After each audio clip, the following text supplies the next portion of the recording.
പിതാവിൻ്റെയും പുത്രൻ്റെയും പരിശുദ്ധാത്മാവിൻ്റെയും നാമത്തിൽ ആമേൻ. യേശുവിൽ പ്രിയമുള്ള പ്രേക്ഷകരെ, അനേക മാസങ്ങളായിട്ട് വചനം രാവിലെയും വൈകുന്നേരവും 1.5 മണിക്കൂർ വീതം ധ്യാനമില്ലാത്തപ്പോൾ ഞാൻ ഇരുന്ന് ധ്യാനിച്ചപ്പോൾ കിട്ടിയ വചനം നിങ്ങളുമായിട്ട് പങ്കുവയ്ക്കുകയാണ്.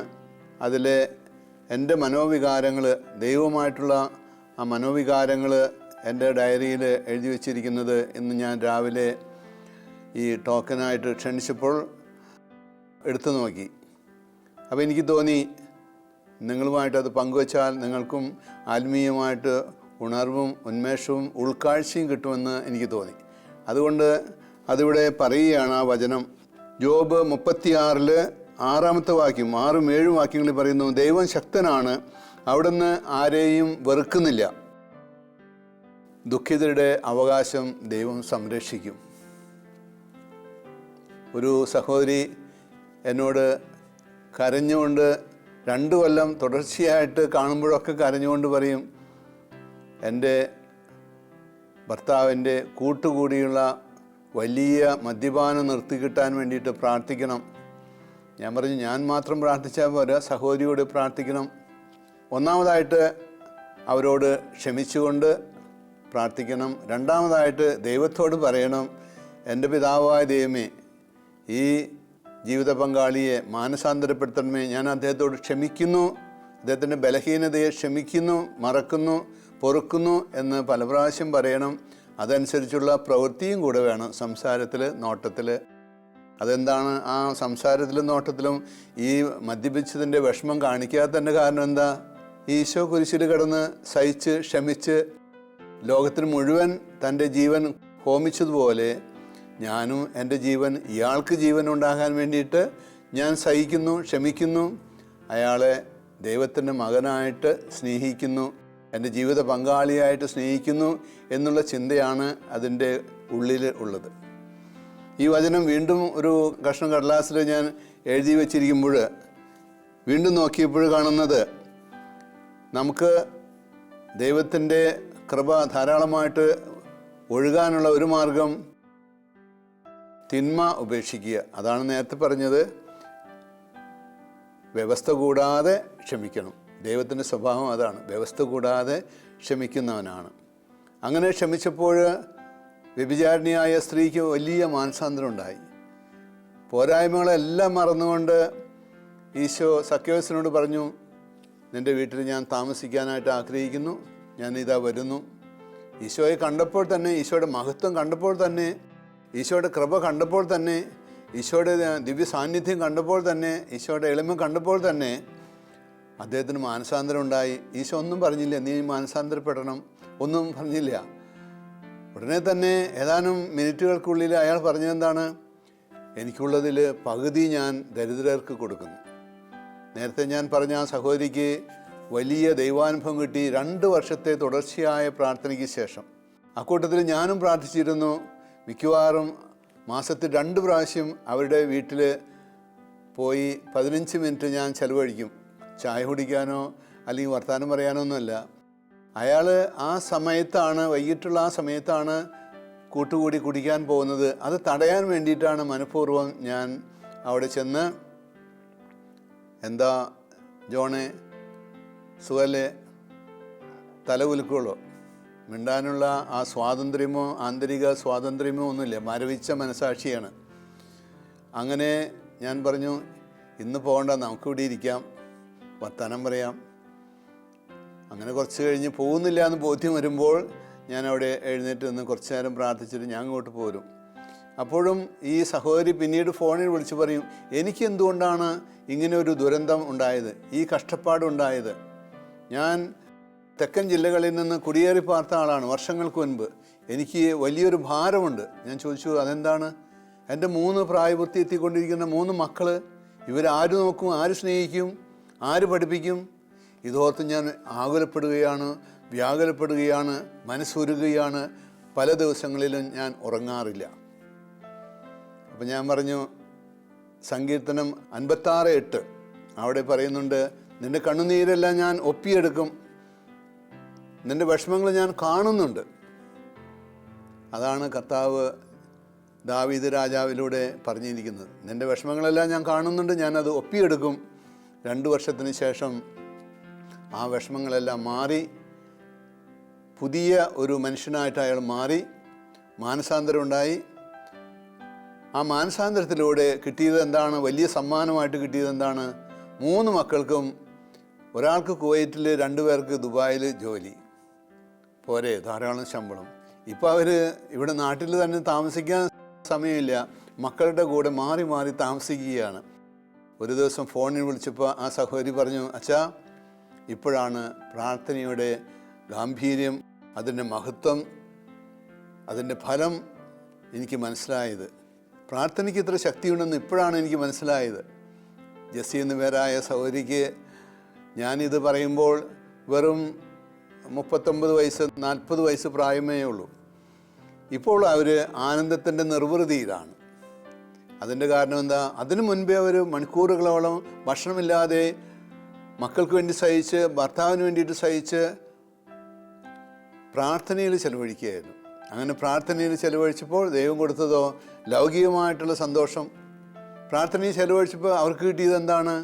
അവർക്ക് കിട്ടിയത് ഒരു തരം ആത്മീയ ആനന്ദമാണ്. അങ്ങയുടെ സന്നിധിയിൽ ആനന്ദത്തിൻ്റെ പൂർണ്ണതയുണ്ട് എന്ന് സങ്കീർത്തനം 16:11 പറയുന്നുണ്ട്. അങ്ങയുടെ സന്നിധിയിൽ ആനന്ദത്തിൻ്റെ പൂർണ്ണതയുണ്ട്. അതുകൊണ്ടാണല്ലോ മാതാവ് മാത്രം, ലോകചരിത്രത്തിൽ മാതാവ് മാത്രം പറഞ്ഞത്, എൻ്റെ മനസ്സ് ആനന്ദിക്കുന്നത് ദൈവത്തിലാണ്.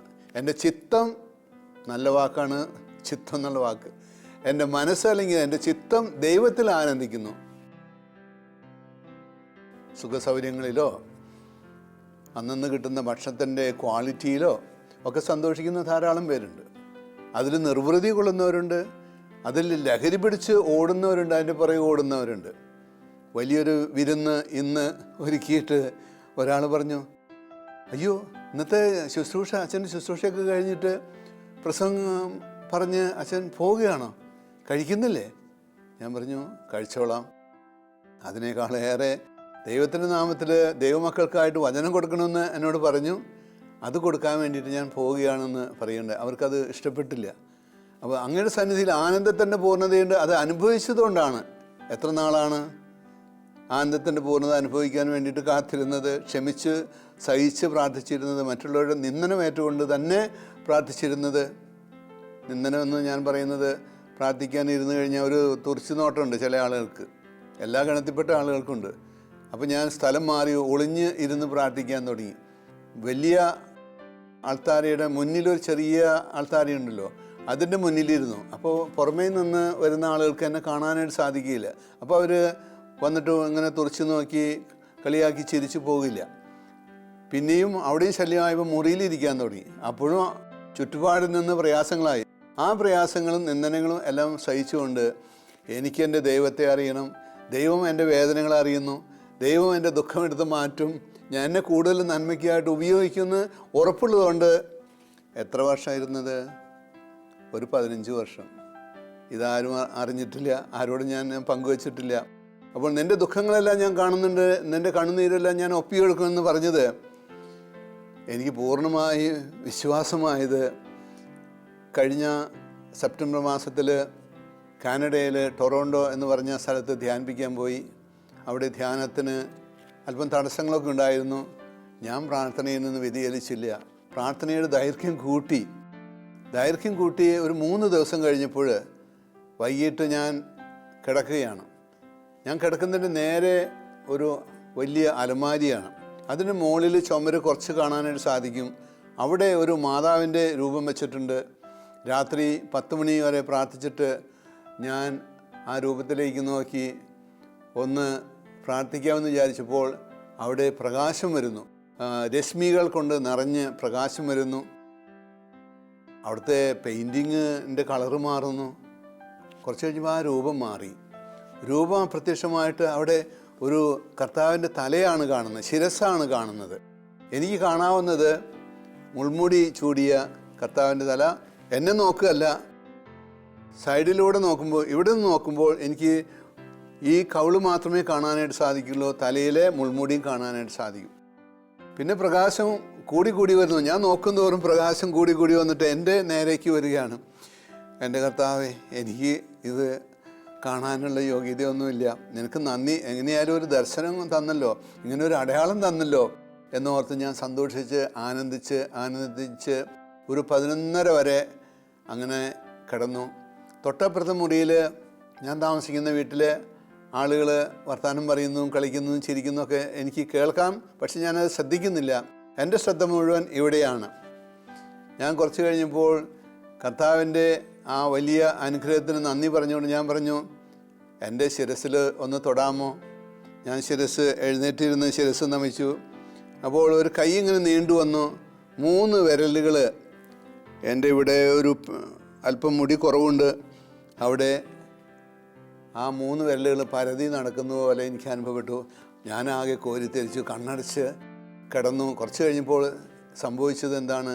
എൻ്റെ ശരീരത്തിലുണ്ടായിരുന്ന ജോയിൻറ്റുകളിലൊക്കെ ഉണ്ടായിരുന്ന അനേകം മണിക്കൂറുകൾ ധ്യാനിപ്പിക്കാൻ നിന്നതിൻ്റെ, പകൽ നിന്നതിൻ്റെ വേദനകളും അസ്വസ്ഥതകളും മാറിയിട്ട് ശരീരത്തിന് കനം കുറഞ്ഞതുപോലെയുള്ള അനുഭവം ഉണ്ടായി.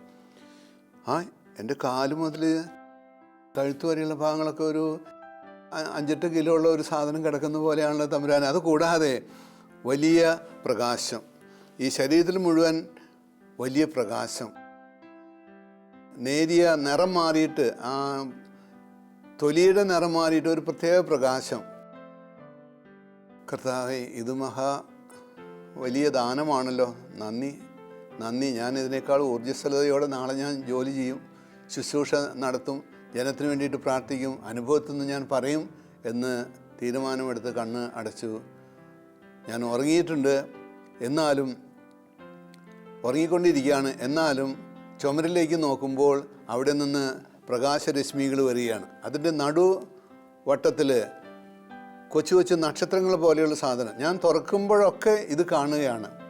അപ്പം ഞാൻ ഓർത്തു, ഇത് ബുദ്ധിമുട്ടായല്ലോ. ഞാൻ തുറക്കുമ്പോഴൊക്കെ അവിടെ ഒരു വട്ടം, അതിൻ്റെ ഉള്ളിൽ നിന്ന് ഇങ്ങനെ പ്രകാശങ്ങൾ വരികയാണ്.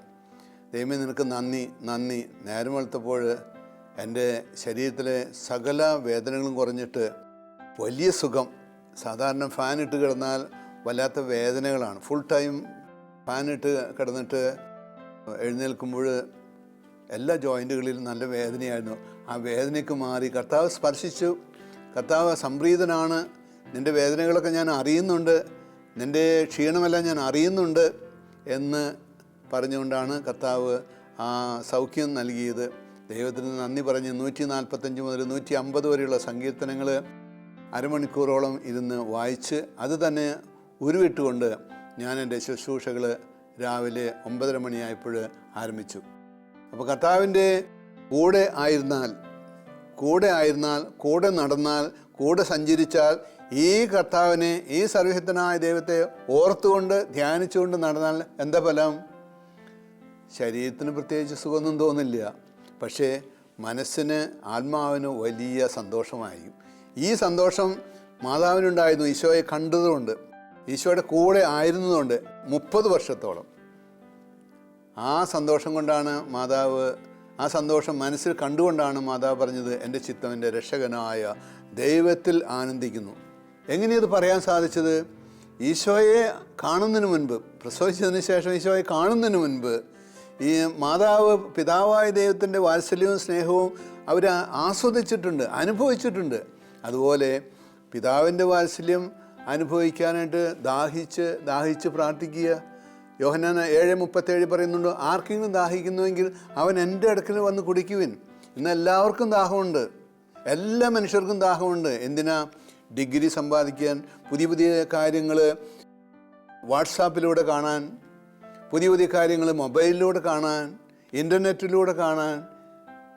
ഞാനൊരു രാജ്യത്തിൻ്റെ കാര്യം പറഞ്ഞു. അടുത്ത ആഴ്ചയിൽ വെസ്റ്റ് ആഫ്രിക്കയിൽ ധ്യാനിപ്പിക്കാൻ പോകാൻ വേണ്ടിയിട്ട് വിസയ്ക്ക് കൊടുത്തിട്ടുണ്ട്. ഉടനെ തന്നെ ഒരാൾ അത് കമ്പ്യൂട്ടറിലൂടെ എടുത്ത്, മൊബൈലിലൂടെ എടുത്ത് കാണിച്ചു തരാം. അതെ, ഇതാണ് പോകുന്ന സ്ഥലം, ഇതിൻ്റെ മാപ്പ് കണ്ടോ, അതിൻ്റെ സ്ഥലം കണ്ടോ, ഇത്ര കിലോമീറ്റർ ഉണ്ട്, ഇത്ര നേരം സഞ്ചരിക്കണം. അപ്പോൾ കൂടുതൽ കണ്ടും കേട്ടും ആസ്വദിച്ചും സംസാരിച്ചും പിന്നെ കുറേ ഭക്ഷണം കഴിച്ചും പിന്നെ കുറേ നേരം കിടന്നുറങ്ങിയും ഉടയവനെ മറന്നു പോവുക, ഉടയവനെ മറക്കുകയാണ്. ജ്ഞാനത്തിൻ്റെ പുസ്തകം 15-ാമത്തെ അധ്യായം 1 മുതൽ 12 വരെയുള്ള വാക്യങ്ങൾ ശ്രദ്ധാപൂർവം വായിക്കുക. അവിടെ പറയുന്നുണ്ട്, അല്ലയോ മനുഷ്യ, എല്ലാ കാര്യങ്ങളിലും നീ വിജയിക്കുന്നു, നിൻ്റെ ജോലി, നിൻ്റെ കൃഷി, നിൻ്റെ വ്യവസായം, നിൻ്റെ കളി, നിൻ്റെ എക്സാമിനേഷൻ, ഇതിലെല്ലാറ്റിനും നീ വിജയിക്കുന്നു. അതിന് എല്ലാവിധ പ്രോത്സാഹനങ്ങളും മാതാപിതാക്കന്മാർ കൊടുക്കുന്നു. പക്ഷേ ദൈവത്തെ അറിയുവാനായിട്ട് നീ എന്തുകൊണ്ട് താമസിച്ചു പോകുന്നു? Why are you so late to understand the creator?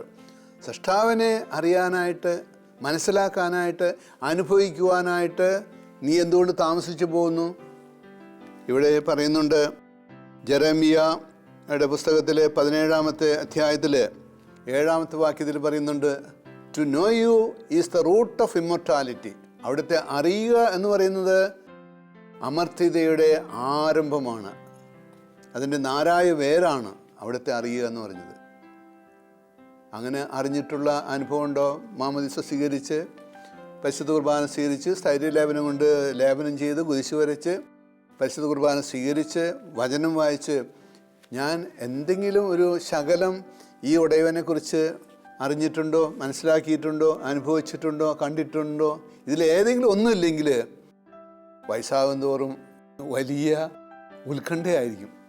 പണ്ടൊക്കെ 51 വയസ്സ്, എനിക്ക് 51 വയസ്സ്, 52 വയസ്സ് എന്നൊക്കെ എന്തെങ്കിലും രജിസ്ട്രേഷനോ എന്തെങ്കിലും കാര്യങ്ങൾക്ക് വേണ്ടി ഗവൺമെൻറ് ഓഫീസിലൊക്കെ പോകുമ്പോൾ അത് പറയുമ്പോൾ എനിക്ക് വലിയ അഭിമാനമായിരുന്നു. ഇപ്പോൾ 68 കഴിഞ്ഞ് 69ലേക്ക് കടന്നു. 69ലേക്ക് കടന്നിട്ടും എനിക്ക് ആകുലതയോ ഉത്കണ്ഠയോ വേവലാതിയോ പരിഭ്രമമോ ഒന്നുമില്ല. എന്താ കാരണം? തമ്പുരാനെ അറിഞ്ഞ അനുഭവം, ഉടയവനെ നേരിൽ കാണാൻ സാധിക്കുമെന്നുള്ള ഉറപ്പ് എനിക്കുണ്ട്. ആ ഉറപ്പ് ഉണ്ടായി കഴിയുമ്പോൾ നമുക്ക് വലിയ സന്തോഷം ഉണ്ടാവും, ആന്തരിക സ്വാതന്ത്ര്യം ഉണ്ടാവും. അതാണ് 27-ാം സങ്കീർത്തനത്തിൽ 2-3 വാക്യങ്ങളിൽ പറയുന്നത്. ഞാൻ ആരെ ഭയപ്പെടണം? കർത്താവ് എൻ്റെ പക്ഷത്തുണ്ട്. ദാവീദ് രാജാവ് എഴുതി വച്ചിരിക്കുന്നതാണ്. മാനസാന്തരം ഉണ്ടായപ്പോൾ, പാപം ഉപേക്ഷിച്ചപ്പോൾ, പാപത്തിന് അദ്ദേഹം പരിഹാരം ചെയ്തു, വലിയ ശിക്ഷ കിട്ടി, ഉള്ളതെല്ലാം നഷ്ടപ്പെട്ടു. 1 സാമുവേലിൻ്റെ പുസ്തകത്തിൽ 11 മുതൽ 14 വരെയുള്ള അധ്യായങ്ങളിൽ എന്തെല്ലാം ദുരന്തങ്ങളിലൂടെ അദ്ദേഹത്തിന് കടന്നു പോകേണ്ടതായിട്ട് വന്നു എന്ന് നമ്മളവിടെ വായിക്കുന്നുണ്ട്. ദാവീദിന് പറ്റിയ അമളിയിൽ, അബദ്ധങ്ങളിൽ. അങ്ങനെയൊന്നും പറ്റരുത്. പറ്റിക്കഴിഞ്ഞാൽ എന്ത് സംഭവിക്കും? ഒരുതരം മരവിച്ച മനസാക്ഷിയോടുകൂടി, വ്യക്തിത്വത്തോടുകൂടി നടക്കുകയും പെരുമാറുകയും സംസാരിക്കുകയും കിടക്കുകയും ഉണ്ണുകയും തിന്നുകയും ഒക്കെ ചെയ്യും. ഒരു 4 ദിവസം മുമ്പ് ഒരാൾ, വലിയ ഹൈലി എഡ്യൂക്കേറ്റഡ് ആണ്, ഒരാൾ വന്നിട്ട് പറഞ്ഞു, നല്ല ജോലിയുണ്ട്, മുൻപുണ്ടായിരുന്നതിനേക്കാൾ അത്ര മെച്ചമല്ല, എങ്കിലും നല്ല ജോലിയുണ്ട്, പക്ഷേ ഞാൻ ആകെപ്പാടെ കൺഫ്യൂസ്ഡാണ്. ശരിയായിട്ടുള്ള തീരുമാനങ്ങൾ എടുക്കാൻ സാധിക്കുന്നില്ല. ഉള്ളിലൊരു സന്തോഷമില്ല. ഇത്രയൊക്കെ ചെയ്തിട്ടും, ഇത്രയൊക്കെ ജോലി ചെയ്തിട്ടും, ഇത്രയേറെ കാശ് എൻ്റെ പോക്കറ്റിൽ വന്നിട്ടും, ഇത്രയേറെ കാശ് ബാങ്കിൽ ഡെപ്പോസിറ്റ് ചെയ്തിട്ടും, ഇത്രയേറെ തിന്നിട്ടും, ഇത്രയേറെ ഉറങ്ങിയിട്ടും, ഇത്രയേറെ കാഴ്ചകൾ കണ്ടിട്ടും. കാഴ്ചകൾ കാണാൻ ഇടയ്ക്കൊക്കെ എല്ലാ വർഷവും 1-2 സ്ഥലങ്ങളിൽ പോകും. സിംഗപ്പൂരോ മലേഷ്യയോ പുതിയ പുതിയ സ്ഥലങ്ങൾ അന്വേഷിച്ച് നടക്കുക. അങ്ങനെ സ്ഥലങ്ങൾ പരതി നടന്നിട്ട് കാര്യമില്ല. നമുക്ക് ഒരേ ഒരു സ്ഥലം മാത്രമേ ഉള്ളൂ. കൊളോസിയർക്ക് എഴുതിയ ലേഖനം 3:2 വായിക്കുക. അവിടെ പറയുന്നു, നിൻ്റെ മനസ്സ് ഉന്നതത്തിലേക്ക് തിരിക്കുക, അവിടേക്ക് നോക്കുക. അവിടെ ആരാ ഉള്ളത്? അവിടെ ത്രിയേക ദൈവം, മാലാഖന്മാർ, പരിശുദ്ധന്മാർ. അവിടെ ചെന്നാൽ എന്താ ഗുണം? ചൊവ്വായിലേക്ക് പോകുന്നതിന് പകരം അവിടെ ചെന്നാൽ എന്താ ഗുണം? നിത്യമായ ജീവിതമാണ്. ചൊവ്വായിലേക്ക് അനേക കോടികൾ ചിലവാക്കി പോയാൽ എത്ര നാളത് നിലനിൽക്കുന്ന പറയാനായിട്ട് സാധിക്കില്ല. ഓരോ സയൻറ്റിസ്റ്റിനും ശാസ്ത്രജ്ഞനും പറയാനായിട്ട് സാധിക്കില്ല. ഇവിടെ എത്തിക്കഴിഞ്ഞാൽ നിത്യമായ ആനന്ദം ഉണ്ടാകും എന്ന് ഉറപ്പുള്ളതുകൊണ്ടാണ് പൗലോസ് പറഞ്ഞത്, set your desires on the things that are set in heaven. സ്വർഗത്തിൽ നിനക്കായി ദൈവം ഒരുക്കിയിരിക്കുന്ന സന്തോഷം, അത് നേടാൻ വേണ്ടിയിട്ട് ഇവിടെ മണ്ണിലേക്കല്ല നോക്കേണ്ടത്, വിണ്ണിലേക്കാണ് നോക്കേണ്ടത്. വിണ്ണിലേക്ക് നോക്കി കഴിയുമ്പോൾ എന്ത് കിട്ടും? വിണ്ണിലെ കാര്യങ്ങൾ കർത്താവ് വെളിപ്പെടുത്തി തരും. പിതാവായ ദൈവത്തിൻ്റെ പരിശുദ്ധാത്മാവിലൂടെ, പിതാവായ ദൈവത്തിൻ്റെ വലിയ കൃപയിലൂടെ, ഈശോ വഴിയായി, പരിശുദ്ധാത്മാവ് വഴിയായിട്ട് നമുക്ക് ഒരുപാട് രഹസ്യങ്ങൾ വെളിപ്പെടുത്തി തരും. ഈ രഹസ്യങ്ങൾ കൂടുതലായിട്ട് അനുഭവിക്കാൻ സാധിച്ചിട്ടുള്ളതുകൊണ്ട് കർത്താവിനോട് കൂടി ചേർന്ന് നടക്കാനായിട്ട് ഞാൻ ആഗ്രഹിക്കുകയും അതിനായിട്ട് പ്രാർത്ഥിക്കുകയും ചെയ്യുന്നു. മനസ്സറിഞ്ഞ് തെറ്റ് ചെയ്യരുത്, അപ്പോഴാണ് ഇത് കിട്ടുള്ളൂ. ജോബിൻ്റെ പുസ്തകം 36:13 വായിക്കുക. അധർമ്മികൾ കോപം എപ്പോഴും ജ്വലിപ്പിച്ചുകൊണ്ടിരിക്കും. കോപം നിന്നെ പരിഹാസത്തിലേക്ക് നയിക്കും. യാക്കോബ് 1:19 പറയുന്നുണ്ട്, നിന്റെ കോപം മൂലം ദൈവത്തിൻ്റെ കൃപ ഒഴുകാൻ തടസ്സം, ബ്ലോക്ക്. ട്രാഫിക് ജാം വരുമ്പോൾ എന്താ ചെയ്യുക? അരമണിക്കൂർ അവിടെ കിടക്കാന് തടസ്സമായി. നിന്റെ കോപം മൂലം ദൈവത്തിൽ നിന്ന് ഒഴുകേണ്ടതായ, ദൈവം തരാനായിട്ട് ആഗ്രഹിച്ച് കാത്തിരുന്ന ആ കൃപ അവിടെ തടയപ്പെടുന്നു. എന്തത്ര നേരം വൈകിയ? ട്രാഫിക് ബ്ലോക്ക് ഉണ്ടായ ബുദ്ധിമുട്ടാണ്. അപ്പോൾ അതുപോലെ the anchor of man does not accomplish the righteousness of God. ദൈവത്തിൻ്റെ നീതി നിന്നിൽ നടപ്പിലാക്കാൻ ദൈവത്തിന് ബുദ്ധിമുട്ടുണ്ടാവുന്നു. അത് വരരുത്. സങ്കീർത്തനം 4:4 വായിക്കുക. കോപിക്കാം, പക്ഷെ നീ മറ്റുള്ളവനെ മുറിപ്പെടുത്തരുത്. നിന്നിലെ അഴുക്ക്, കോപമെന്ന അഴുക്ക്, ആ പോയ്സൺ, അത് നീ മറ്റുള്ളവരിലേക്ക് കൊടുക്കരുത്. അപ്പം നിനക്ക് 5 മിനിറ്റ് നേരത്തേക്ക് ഒരു ആശ്വാസം കിട്ടും. അവനെ ഞാനൊന്ന് ഇരുത്തിയിട്ടുണ്ട്, അവനെ ഇനിയും കണ്ടോളാം, അവന് മനസ്സിലായി ഇപ്പം ഞാൻ ആരാണെന്ന്. അതല്ല നമ്മുടെ ശരിയായിട്ടുള്ള വ്യക്തിത്വം. അങ്ങനെയല്ല ദൈവം നമ്മെ സൃഷ്ടിച്ചത്. ദൈവം തൻ്റെ സ്വന്തം ഛായയിലും സാദൃശ്യത്തിലും സൃഷ്ടിച്ചു. നമ്മുടെ മനസ്സിൽ ദൈവം തൻ്റെ ഛായ നൽകിയിട്ട് നന്മ ചെയ്യാൻ നമ്മെ പ്രേരിപ്പിക്കുക. മറ്റുള്ളവരെ വളർത്താനും ഉയർത്താനും അവരെ പക്വതയിലേക്ക് നയിക്കാനും വേണ്ടിയിട്ട് നിയോഗിക്കപ്പെട്ട ആളുകളാണ്. അങ്ങനെ വളർത്താൻ സാധിക്കണമെങ്കിൽ നമ്മൾ മരിക്കണം. എന്തിനു മരിക്കണം? നമ്മുടെ സ്വാർത്ഥതയോട്, അഹങ്കാരത്തോട് മരിക്കണം. അങ്ങനെ മരിച്ചു കഴിയുമ്പോൾ നമുക്ക് മറ്റുള്ളവരെ ഉയർത്താൻ, ജീവനിലേക്ക് നയിക്കാനായിട്ട് സാധിക്കും. മറ്റുള്ളവർക്ക്, വീട്ടിലുള്ളവർക്ക് ജീവൻ കൊടുക്കാൻ സാധിക്കുന്നില്ല. ഭാര്യയ്ക്ക്, മക്കൾക്ക് ജീവൻ കൊടുക്കാൻ സാധിക്കുന്നില്ല. ഒരു ഉണർവില്ല, ഒരു ഉന്മേഷമില്ല. അപ്പൻ്റെ മുറിയിലേക്ക് കയറി, മക്കളുടെ മുറിയിലേക്ക് കയറി. എന്തിനാ അത് അങ്ങോട്ട് പോയേ? അയ്യോ, അവർക്ക് പഠിക്കാനുണ്ട്. അപ്പനെന്തിനാ പോയി? അപ്പന് ഒരുപാട് കാര്യങ്ങൾ ബിസിനസ്സിനെ സംബന്ധിച്ച് കമ്പ്യൂട്ടറിലൂടെ നോക്കാനുണ്ട്. അമ്മ എന്തിനാ അടുക്കളയിലേക്ക് പോയി? അമ്മയ്ക്ക് ഒരുപാട് ഭയങ്കര ഉത്തരവാദിത്തമല്ലേ. 7 മക്കളാണ് ഞങ്ങൾ. ഈ 7 മക്കളുണ്ടായിട്ടും ആരോടും ഒരു പരാതി പറയാതെ, ഭാരിച്ച വലിയ ജോലി ചെയ്തതിൻ്റെ വലിയ ഭാവമൊന്നും കാണിക്കാതെ അമ്മ ഞങ്ങൾക്ക് ശുശ്രൂഷ ചെയ്തു. ആരോടും ഒരു പരാതി പറഞ്ഞിട്ടില്ല. ആരും മുൻപാകെ കണ്ണീരൊഴുക്കിയിട്ടില്ല. ഇന്ന് അങ്ങനെയല്ല. ഇന്ന് 2 or 3 ഉണ്ടാകുമ്പോഴേക്കും എന്തൊരു വലിയ ഭാരം വഹിക്കുന്ന പോലുള്ള ഭാവമാണ്. ഇന്നലെ ഒരു ഭവനത്തിൽ ചെന്നപ്പോൾ അവർക്ക് 3 പേര് കൂടുതലായിട്ട് ഒരാൾ വേറെ സ്ഥലത്ത് നിർത്തിയിരിക്കുക. കാരണം അവരെ മെയിൻറ്റെയിൻ ചെയ്യാൻ, അവരെ നോക്കാനും അന്വേഷിക്കാനും അവരുടെ ആവശ്യങ്ങൾ നിറവേറ്റി കൊടുക്കാനും ഒത്തിരി സമയവും ഒക്കെ പോകുന്നു. അതുകൊണ്ട് ഇവർക്ക് സുഖിക്കാനായിട്ട് സാധിക്കുന്നില്ല. അതുകൊണ്ട് അവർക്ക് ആവശ്യമുള്ള കാശ് കൊടുത്തേക്കാം. അപ്പം ഞാൻ ചോദിച്ചു, എവിടെ താമസിക്കുന്നത്? കുറേ ദൂരെ ഒരു സ്ഥലത്താണ്, കൃത്യമായിട്ട് അഡ്രസ്സൊന്നും പറഞ്ഞില്ല. സാരമില്ല, ആ കുഞ്ഞിനെ ഞാൻ 4 വയസ്സുള്ളപ്പോൾ മുതൽ കാണുന്നതാണ് എന്ന് പറയുകയുണ്ടായി. അപ്പം നമ്മുടെ ജീവിതത്തിൽ കർത്താവിൻ്റെ സാന്നിധ്യവും ശക്തിയും കൃപയും ഉണ്ടാകാനായിട്ട് മനഃപൂർവ്വം നമ്മൾ പാപം ചെയ്യരുത്, തിന്മ ചെയ്യരുത്. തിന്മ ചെയ്യാതെ ദൈവത്തിൻ്റെ ശക്തിയും മഹത്വവും കാണാൻ വേണ്ടിയിട്ട് നാം ആരെയും വെറുക്കരുത്. അപ്പോൾ നമ്മുടെ ദുഃഖങ്ങളിലേക്ക് കർത്താവ് പരിശുദ്ധാത്മാവിനെ അയക്കും. കർത്താവ് പരിശുദ്ധാത്മാവിനെ അയക്കുമ്പോൾ സ്നേഹം, ഔദാര്യം, അനുകമ്പ, വാത്സല്യം, പരസ്നേഹം, സഹനശീലം, ഉൾക്കാഴ്ച, മറ്റുള്ളവരുടെ വേദനകൾ അറിയാനുള്ള കഴിവ്, ഉൾക്കാഴ്ച, ഇതെല്ലാം കിട്ടുമ്പോൾ നമ്മളെല്ലാവരും ജീവൻ കൊടുക്കുന്ന ആളുകളായിട്ട് മാറണം. ഇന്ന് എത്ര പേർക്ക് ജീവൻ കൊടുത്തു? വചനം കൊണ്ട് ജീവൻ കൊടുക്കാറുണ്ട് ഞാൻ.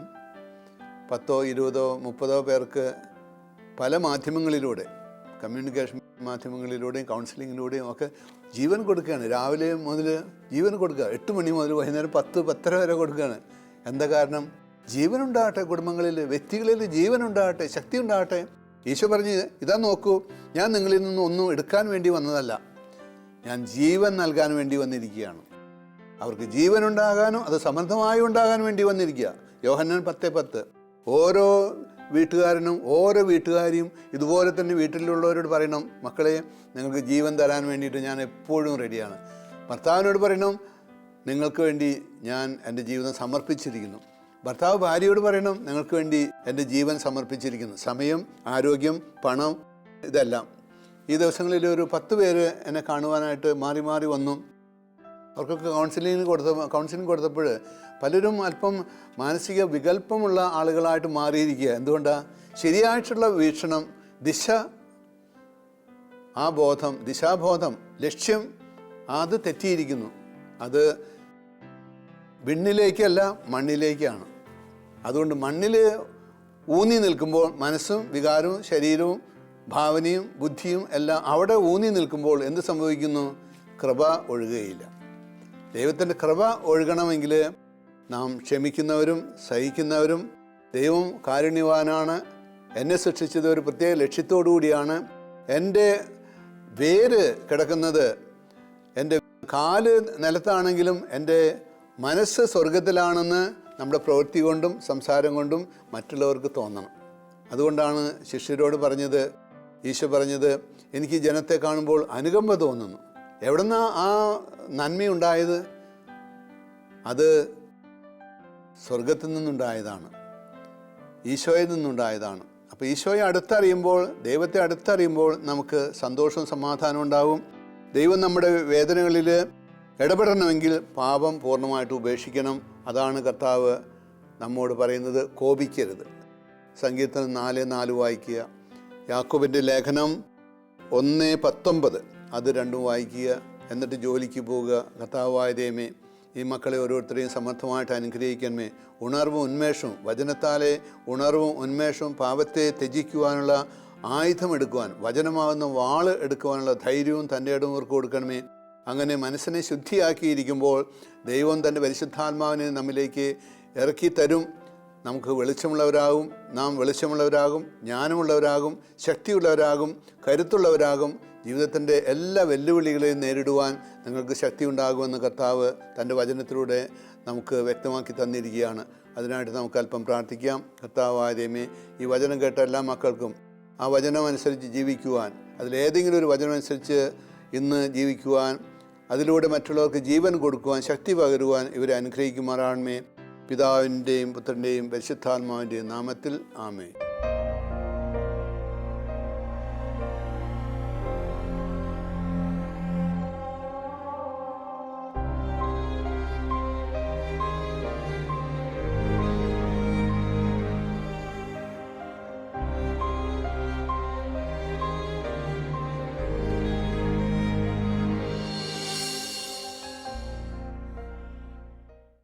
വിശദ വിവരങ്ങൾക്ക് director, divine vision, divine retreat centre, Muringoor, Chalakudy 680316, Kerala, south India. Telephone 0091-480-270-8098, 0091-480-270-2613.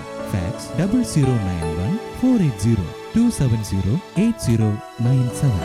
Email mail.divintv@gmail.com. Website www.drcm.org.